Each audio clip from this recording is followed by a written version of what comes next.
Hello and welcome back to Dukascopy TV. Now, stock markets are often associated with larger companies, while the smaller companies go a little bit unnoticed.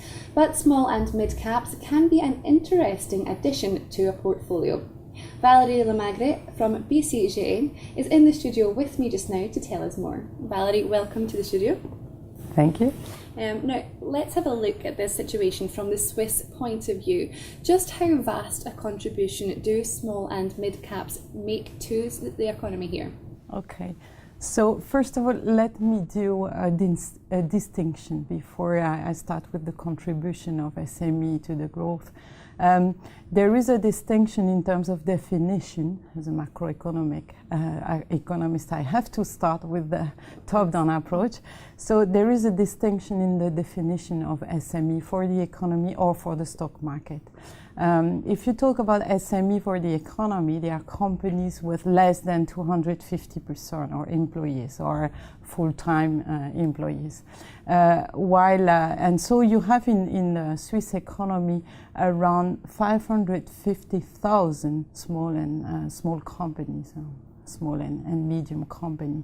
While for the stock market, if you look at an index of small and mid cap, which is the SPE Extra, the number first of all is 187, which is a small amount to compare with the whole economy.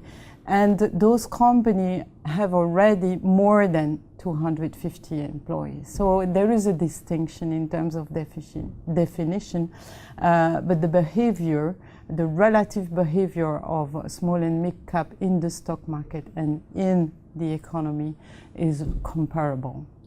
Now back to the contribution of the SME in the economy is around 70% of the employment, those small and mid cap. 70% of the employment, but it contributes a lot to the growth of productivity of capital, but also of labor. And what is maybe particular to Switzerland is that the culture of innovation is also extended to SMEs. So they really contribute to the global picture, the international ranking of Switzerland in terms of competitiveness or also in terms of innovation.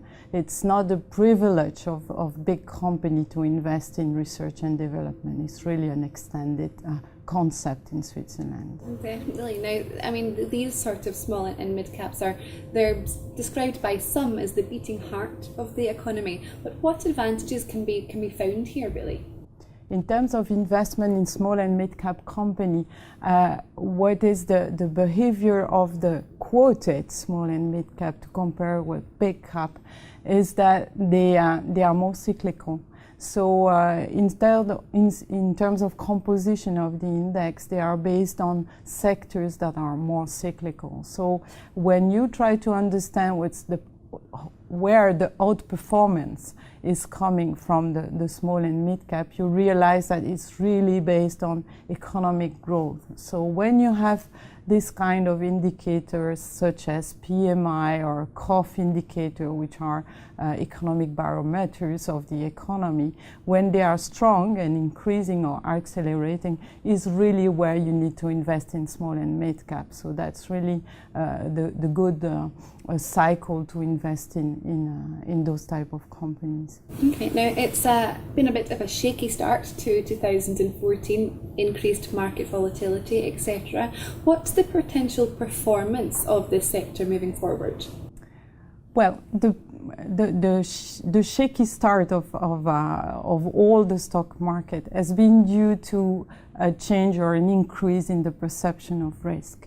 So when you want to invest in small and mid-cap company, you are based on the cyclical evolution.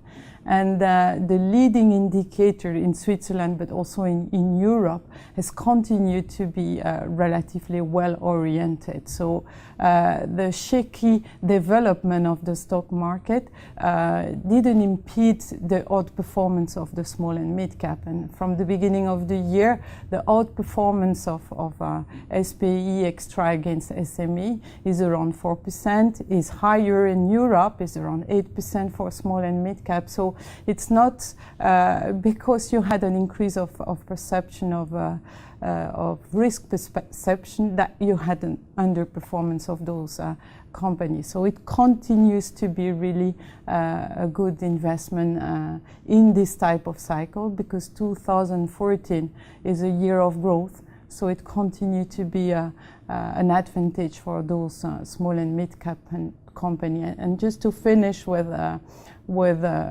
emerging market, where we have seen a shaky start, as you said. Also small and mid-cap outperform in those markets. So maybe that gives us the signals to the analyst that the perception of risk is more a problem, is probably not the economic cycle or the leading indicator of the economic cycle that are questioned today. Well, it certainly does sound as though there's still room for opportunity. But Valerie, thank you so much for coming in and sharing your insights with us today. It's been a pleasure. Thank you so much. Thank you. Okay, well, that's all from Valerie and myself for the moment, but make sure you keep clicking back to Dukascopy TV for many more exclusive interviews. Goodbye for now.